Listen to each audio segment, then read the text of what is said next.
இது இப்போ தான் எனக்கு இந்த பி டீமுக்கான அர்த்தம் புரியுது.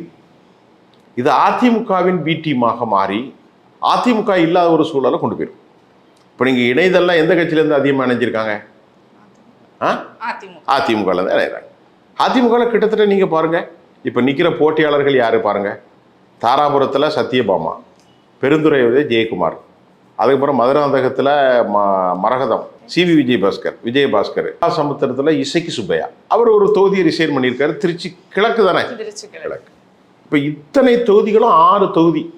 இது அல்லாமல் சாரையாக வந்து கொண்டிருக்கிறார்கள். மூத்த தலைவர் ஏற்கனவே செங்கோட்டையன் வந்துட்டார், நிர்மல் குமார் ஏற்கனவே வந்துட்டார், ஆதவ் அர்ஜுன் எல்லாருமே வெளியூர்லேருந்து வந்தவங்க தான். நிர்மல் குமார் அதிமுக, பிஜேபி, ஏடிஎம்கே இங்கே வந்து வந்தாங்க.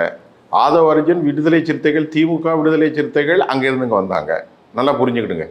இப்போது விஜயதரணி போயிருக்காங்க, அவங்க முன்னாள் எம்எல்ஏ.